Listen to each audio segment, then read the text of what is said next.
Hello, welcome to Spot Area channel. Today I will give you a tutorial how to switch back to personal account on your Instagram.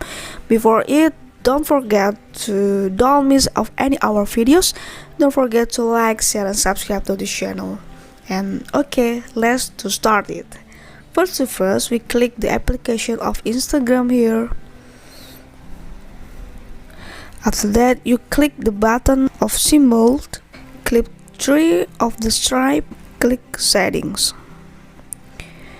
After that, you can to click on of account and scroll down until you meet switch account type.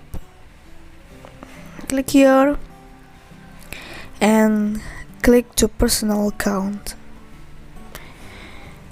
After that is the read of the text switch to personal account is appear. This is a rule when you switch back to personal account in app inside it will be turned off and instead from all your content including your ads will be permanently removed. Okay, and click switch to personal account here. Wait for a moment and switch to personal account. Done.